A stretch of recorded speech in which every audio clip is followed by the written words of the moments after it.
सिने ink podcast. नमस्कार, आदाब। किताब कॉलम के साथ मैं हूं अचला शर्मा। बातें किताबों की और किताबें लिखने वालों की। किताब कॉलम में आज जिस किताब की चर्चा है उसे पढ़ते हुए मुझे याद आया एक चीनी कवि शू लिजी, जिसने चीन की एक इलेक्ट्रॉनिक फैक्ट्री में काम करते हुए 30 सितंबर 2014 को इमारत की 17वीं मंजिल से कूदकर आत्महत्या कर ली। शू लिजी उन युवाओं में से एक था जो गांव में रोजी रोटी का जरिया न होने के कारण शहरों में बेहतर जिंदगी के ख्वाब देखते हैं। शू लिजी ने 2011 में शेनज़ेन की एक फैक्ट्री में काम करना शुरू किया, लेकिन फैक्ट्री में काम करने के अमानवीय और सख्त नियम कानून बहुत दिनों तक झेल न पाया। अपनी व्यथा वो कविताओं में व्यक्त करता था, जो छोटी मोटी पत्रिकाओं में प्रकाशित भी होती रहीं। ऐसी ही एक कविता थी, एक पेज गिरा जमीन पर, ओवर टाइम की अंधियारी रात में, बिल्कुल सीधा खड़ी मुद्रा में गिरा वो, बस एक धीमी सी झंकार हुई, कोई नहीं सुनेगा उसकी आवाज, ठीक ऐसी ही एक रात की तरह जब कूद कर गिरा था कोई जमीन पर। चीन के फैक्ट्री मजदूर शू लिजी की कविता। किताब कॉलम में आज जिस पुस्तक की चर्चा है उसका संबंध भी कारखानों में काम करने वाले मजदूरों से है। जमशेदपुर वासी जयनंदन का उपन्यास चिमनियों से लहू की गंध मेरे सामने है, जो जून 2021 में प्रलेख प्रकाशन ठाणे महाराष्ट्र से प्रकाशित हुआ। हिंदी कथा जगत में जयनंदन का नाम जाना पहचाना है। ये उनका 7वां उपन्यास है। जयनंदन का उपन्यास फैक्ट्री मजदूरों के जीवन, विषमताओं, संघर्षों और शोषण की कहानी है, लेकिन उनके पात्र हार मानकर आत्महत्या नहीं करते। सारी कठिनाइयों के बावजूद इन मजदूरों में एक प्रबल जिज्ञासा है और हर हाल में जीने की ये ख्वाहिश ही उन्हें सारा अन्याय बर्दाश्त करने की ताकत देती है। पहले ये जानें कि जयनंदन के लिए ये उपन्यास लिखना क्यों ज़रूरी था। देखिए, हम जिस शहर में रहते हैं यह मजदूरों का शहर है। इसे एशिया का सबसे बड़ा औद्योगिक क्षेत्र माना जाता है। कंपनी के हूटर की दहाड़ पर ही पूरा शहर कदम ताल करता है। कारखाने के चारों ओर बसा हुआ है यह शहर। आप जिस तरफ भी नज़र डालेंगी चिमनियाँ आपको नजर आ जाएंगी और उनसे निकलते हुए धुएं, कभी काला कभी लाल, आपके माथे के ऊपर आकाश को घेरते हुए दिखाई पड़ जाएंगे। मतलब आप इस शहर में रहते हुए, चाहे आप व्यापारी हों या सरकारी कर्मचारी, कारखाने के प्रभाव से बच नहीं सकते। कारखाना स्थापित होने के बाद ही यह शहर बसाया गया। कारखाने में जो घटित होती है, अगले दिन वही अखबार की सुर्खियां बनती है। पूरा शहर रोजमर्रे की जिंदगी में मजदूरों के साथ घटने वाली यंत्रणाओं और त्रासदियों का गवाह बना रहता है। मैंने खुद टाटा स्टील में 42 वर्षों तक बतौर मजदूर काम किया है और मजदूर पर होने वाली प्रताड़नाओं, संत्रासों का खुद भी भुक्तभोगी रहा हूँ। एक लेखक के रूप में जाहिर है यह लाजमी था कि मैं अपने भीतर एकत्रित पीड़ा और भोगे हुए यथार्थ को अभिव्यक्त करूं, और यही काम मैंने किया यह उपन्यास को लिख करके। मजदूर और लेखक जयनंदन, जिनके लिए कारखानों के मजदूरों के संघर्षों और उनकी पीड़ा को अभिव्यक्ति देना लाजमी था। मजदूरों की दशा पर उपन्यास के एक पात्र रज्जब अली एक जगह पर अल्लामा इकबाल का शेर याद दिलाते हैं कि तेरे आज़ाद बंदों की न ये दुनिया न वो दुनिया, यहाँ मरने की पाबंदी वहाँ जीने की पाबंदी। तो आइए जयनंदन से उनके उपन्यास चिमनियों से लहू की गंध का एक अंश सुने। ये है किताब का पहला पन्ना, जो औद्योगिक नगरी की सुबह का चित्रण करता है। अनेक गगनचुंबी चिमनियों से निकलकर आकाश में मंडराता काला धुआं दूर से एक कारखाने के अस्तित्व का एहसास करा देता था।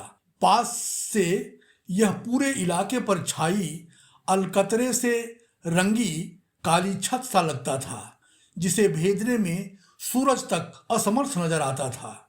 कारखाने का गेट किसी विशालकाय राक्षस के जबड़े सा हमेशा खुला रहता था।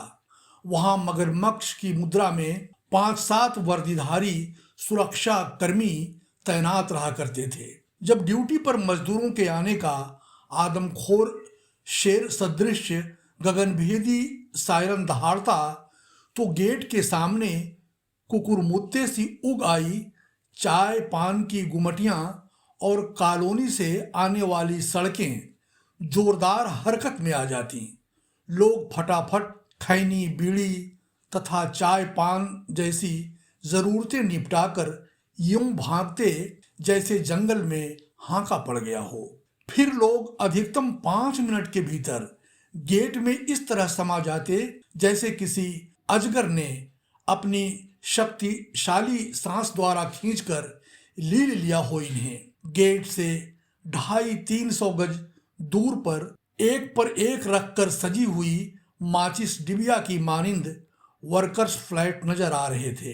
हालांकि उनमें रहने वाले लोग बारूद वाली तीली नहीं थे, अगर थे भी तो एक भीगी हुई तीली, जिससे जलने के पहले गर्म होना आवश्यक होता है। आग पैदा करने वाली तीली का भीग जाना मतलब जिंदा का मुर्दा बन जाना। इन्हीं विडंबनाओं के कुछ प्रतिनिधि चरित्र प्रथम पाली की सायरन चीख पर कारखाने की तरफ बढ़े जा रहे थे। कोई पान चबाते या चूना चाटते, कोई बीड़ी पीते या खैनी मलते, कोई अधछुटी चाय की मरसिया पढ़ते, कोई निजी परेशानियों में मन ही मन गुनाभाग करते। इन गुनाभाग करने वालों में ही एक नाम केदार था। अपनी ही धुन में वह सरपट यूं बढ़ रहा था जैसे चल नहीं बल्कि किसी चिकने तल पर फिसल रहा हो। पीछे से वर्करों के एक झुंड ने उसे आवाज लगाई तो झेंपते हुए उसने अपनी चाल धीमी कर दी। कुछ ही पलों में वे एक साथ हो गए। चलते चलते ही आदतन उसने सबसे हाथ मिलाए। वे उसकी ही मित्रमाला के मन के बद्री, सुधीर, हरीश, गेंदा, सलवर और रज्जब थे। एक ही मित्रमाला के मन के केदार, रजब अली, रोहन, बद्री, सुजान, हरीश, सुधीर जैसे पात्रों के माध्यम से लेखक जयनंदन ने कारखानों में काम करने वाले मजदूरों की दिनचर्या, उनकी शिफ्ट के कामकाज और संघर्षमय जीवन की छोटी छोटी खुशियों और गमों को अंतरंगता से बयान किया है। साफ जाहिर है कि बहुत कुछ उनके अपने अनुभवों का निचोड़ है। जयनंदन। कारखाने में अपनी नौकरी काल के 20 वर्षों तक एक वर्कर के तौर पर विभिन्न मशीनों पर मैंने लोहे छीले। सुपरवाइजर और बड़े अधिकारियों का जो बुरा बर्ताव और होती है और जो वो फटकार, डांट, जिल्लत देते हैं, उसे मैंने देखा और भोगा है। तेल, ग्रीज और पसीने से लथपथ 8 घंटे तक मशीनों पर खड़े होकर हम काम करते थे, फिर भी हमें जरा भी इज्जत नहीं मिलती थी। मजदूर कुछ भी बड़ा काम कर दे, उसका कोई क्रेडिट उसके खाते में दर्ज करने का रिवाज ही नहीं रहा। मैंने आसपास के एक एक पात्र को अपने आसपास ही टूटते बिखरते देखा है। मजदूर रहते मैं धर्मयुग, सारिका और रविवार आदि में छपने लगा था। 1991 में मेरे उपन्यास धर्मेव जयते को भारतीय ज्ञानपीठ का युवा पुरस्कार मिल गया। आकाशवाणी और दूरदर्शन से लगातार प्रसारित होता रहा। कंपनी ने जरा भी नोटिस नहीं किया। चूंकि मैं एक मजदूर था, मेरा कोई गॉडफादर नहीं था।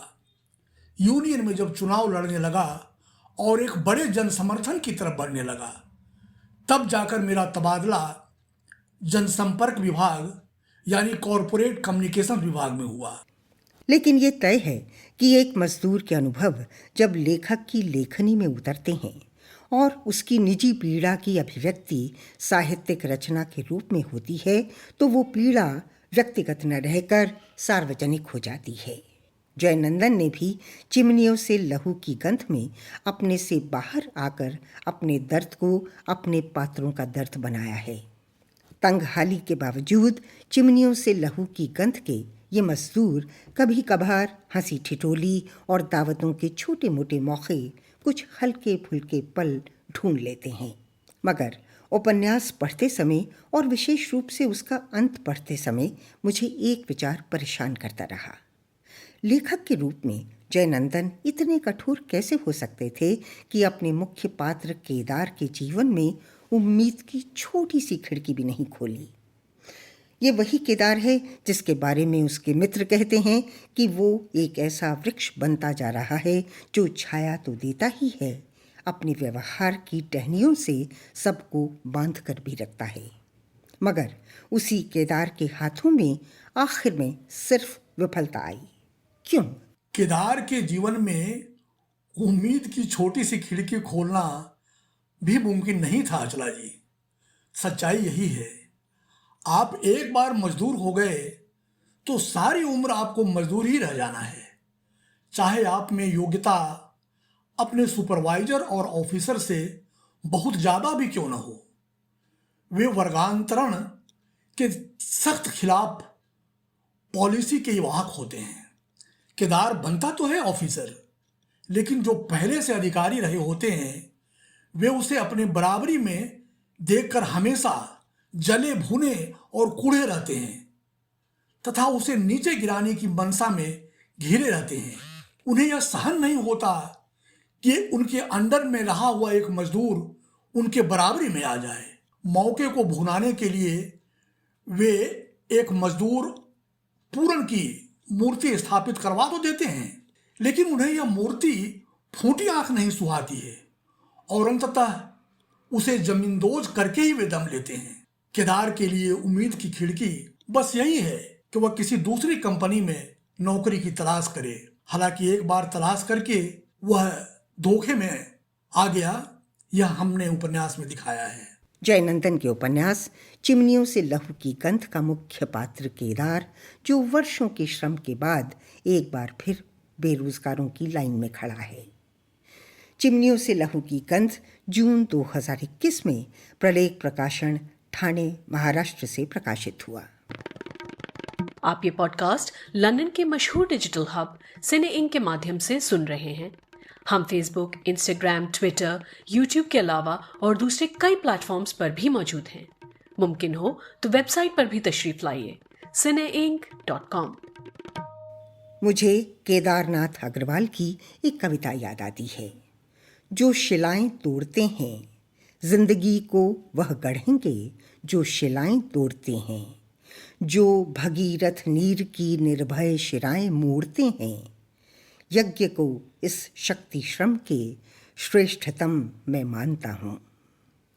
हर श्रमिक अपने श्रम से कुछ गढ़ता है, नया निर्मित करता है।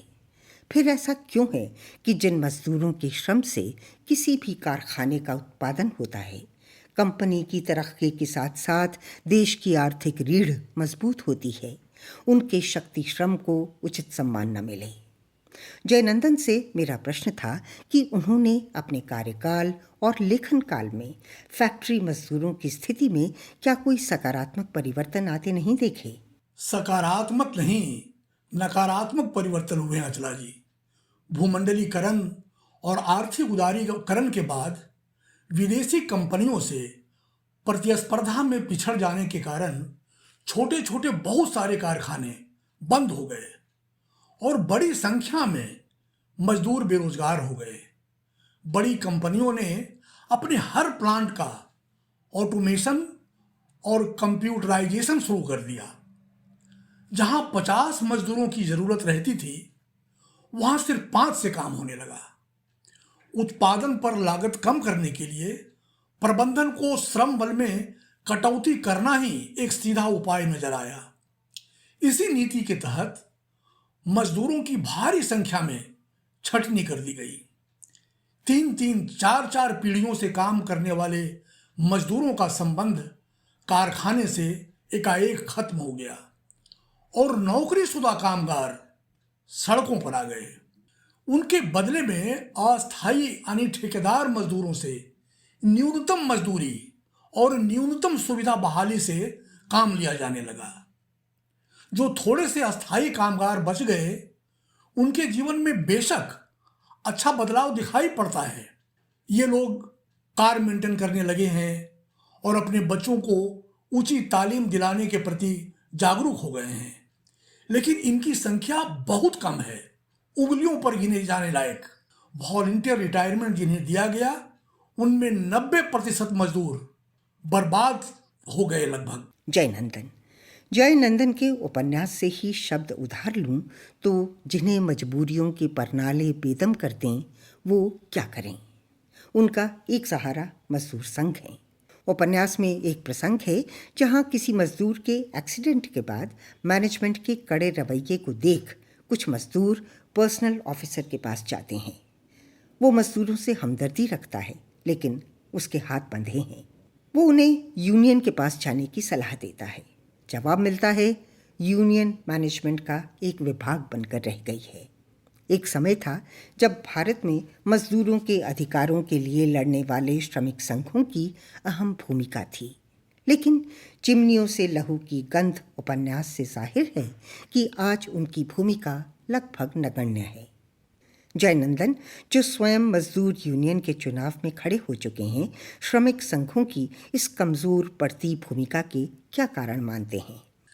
जब भूमंडलीकरण और आर्थिक उदारीकरण के बाद विदेशी कंपनियों के सामने प्रतिस्पर्धा में पिछड़ जाने के कारण धड़ाधड़ निजी ही नहीं सरकारी कंपनियों में भी ताले लगने लगे, तब यूनियन के सामने चुनौती यह आ गई कि किसी तरह कारखाने को बचाया जाए। कारखाने के जिंदा रहने में ही मजदूरों को जिंदा रखा जा सकता था। ऐसे में वे फैक्ट्री चालू रखने के लिए मालिक या प्रबंधन को दबाव मुक्त रखकर उन्हें खुश रखने लगे। मजदूरों की किसी भी मांग पर सौदेबाजी करने का उनका तेवर बिल्कुल नरम पड़ गया, या कहिए शून्य हो गया, या यूं कहें कि उनकी धार कुंद हो गई। वे मजदूर से ज्यादा मालिक की चिंता करने लगे। इसलिए आज प्रायः मजदूर संगठन प्रबंधन का एक विभाग बनकर रह गया है। यूनियन की जरूरत मजदूर से ज्यादा प्रबंधन को महसूस होने लगी है। यूनियन के कंधे पर रखकर बहुत सारा टाल मटोल और बहानेबाजी प्रबंधन कर लेते हैं। थोड़ा रूढ़ होकर कहा जाए तो आज यूनियन प्रबंधन का एक दलाल बनकर रह गई है। मजदूरों के हितचिंतक के नाम पर अब सारे मजदूर संघों का ऐसा ही चरित्र दिखाई पड़ने लगा है। जो कमेटी में होते हैं, यूनियन की कमेटी में अधिकारी होते हैं यूनियन के, वे प्रबंधन और मालिक की खुशामद और चाटुकारिता करके सिर्फ अपना भला करने में लगे रहते हैं। अपने बाल बच्चों को अच्छी जगह दिला देते हैं और अपनी हैसियत बढ़ा लेते हैं। बस यूनियन का आज यही काम रह गया है। चिमनियों से लहू की गंध के लेखक जयनंदन की अब तक 35 पुस्तकें प्रकाशित हो चुकी हैं, जिनमें 7 उपन्यास श्रमेव जयते, ऐसी नगरिया में केही विधि रहना, सल्तनत को सुनो गांव वालों, विघटन, चौदराहट, रहमतों की बारिश, मिल्कियत की बागडोर और चिमनियों से लहू की गंध शामिल हैं। इनके अलावा 20 कहानी संग्रह हैं, जैसे सन्नाटा भंग, विश्व बाजार का ऊंट, गांव की सिसकियां, गुहार आदि। कहानियों के अलावा उन्होंने नाटक और लेख भी लिखे हैं। तो जयनंदन की रचना प्रक्रिया क्या है? कब लिखते हैं? क्यों लिखते हैं? क्या है जो उन्हें लिखने पर बाध्य करता है?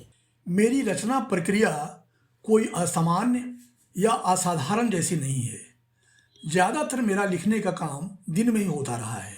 अब जब मैं अवकाश प्राप्त कर चुका हूँ तो घर में ज़्यादा समय कंप्यूटर पर ही गुजारता हूँ। मेरे सामने लिखने के विषय का जरा भी अकाल कभी नहीं रहा। हालात ने मुझे अनुभव की इतनी सारी ज़मीनी धरातलों से गुजारा है कि एक खत्म करता हूँ तो दूसरा विषय हाजिर हो जाता है। बहुत कम ही उम्र में मैंने खेती के तमाम श्रम साध्य पचड़े झेल लिए। लिखने का भ्रूण बचपन से ही अंतर्मन में कहीं पल रहा था। उन दिनों अभावों, मुश्किलों और मोहताजी वाले अपने जीवन से मुझमें ढेर सारी शिकायतें, गुस्से, नाराजगी और असहमति अभिव्यक्ति पाने के माध्यम या औजार तलाश करने लगी थी।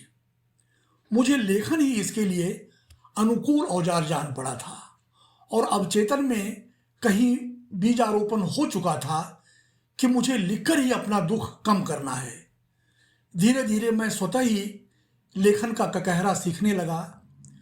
विषय तब जेहन में कौन जाते हैं जब कोई रचना पढ़ रहा होता हूँ या फिर किसी पुराने परिचित या रिश्तेदार से मिल बतिया रहा होता हूँ या कुछ विचित्र घटित होते हुए खुद से देख लेता हूँ। बस उसके बीज दिमाग में अंकुरित होने लगते हैं, फिर उसके इर्द गिर्द ताना बाना बुनने का काम शुरू हो जाता है।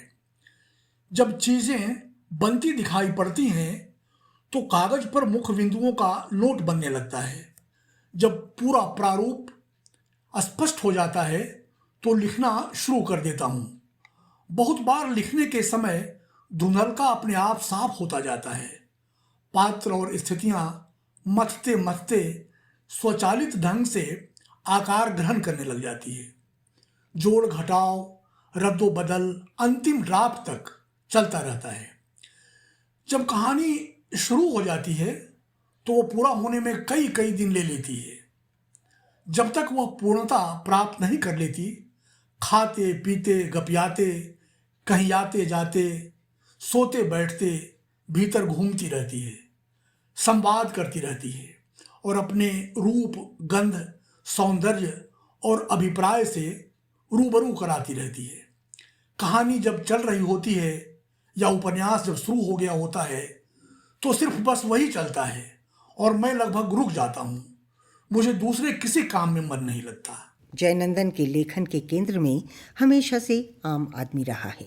आम आदमी के सुख दुख, उसकी ख्वाहिशें और कमजोरियाँ, छोटे छोटे लालच और छोटी छोटी चालाकियाँ, मजबूरियाँ और छटपटाहट एक बेहतर जीवन की। उनका नया उपन्यास चिमनियों से लहू की गंध का पहला पेपरबैक संस्करण जून 2021 को प्रलेख प्रकाशन ठाणे महाराष्ट्र से प्रकाशित हुआ। पेपरबैक का प्रकाशन कब से शुरू हुआ? क्या पेपरबैक और पॉकेट बुक एक ही हैं या दोनों में कोई अंतर है? चलिए किताब कॉलम के अंत में आज इन्हीं सवालों पर गौर करें। परवेज आलम। किताबें पहले जिल्द में आती थीं, हार्ड कवर गत्ते का, धागे से सिले हुए पन्ने, और फिर आता है पेपरबैक, सख्त कागज़ का कवर, धागे या स्टेपल की जगह गोंद से चिपके हुए पन्ने, कीमत भी कम। कहा जाता है कि तकरीबन 1850 के बाद से किताबों के पेपरबैक एडिशंस का चलन शुरू हो गया था। मज़े की बात यह है कि भारत और ब्रिटेन में पेपरबैक एडिशंस की लोकप्रियता बढ़ाने में रेलवे स्टेशंस का बड़ा अहम रोल रहा है। ब्रिटेन में Routledge and sons 110 mm into 178 mm size के पेपरबैक एडिशंस छापते थे, जो रटलेज रेलवे लाइब्रेरी सीरीज़ के नाम से बहुत पॉपुलर थे। इधर भारत में अंग्रेज़ों का राज था। 1877 के आसपास एक 20 साल के फ्रांसीसी नौजवान मोरो ने इलाहाबाद के रेलवे स्टेशन पर एक बुक स्टॉल लगाया, जो आगे चलकर A.H. व्हीलर के नाम से मशहूर हुआ, और पूरे मुल्क में रेलवे स्टेशंस पर A.H. व्हीलर के लकड़ी के खोखे नुमा स्टॉल्स नजर आने लगे। और तो और मोरो ने अंग्रेजी के मशहूर पोइट और ऑथर रुडयार्ड किपलिंग को भी अपने साथ शामिल कर लिया। खैर, कहने का मतलब यह है कि जब दुनिया में पेपरबैक एडिशंस का चलन शुरू हुआ तो भारत किसी से पीछे नहीं था। 19वीं सदी के बाद 20वीं सदी में ब्रिटेन के पब्लिशर एलन लेन ने 1935 में पेपरबैक किताबें छापने का इनकलाबी काम शुरू किया।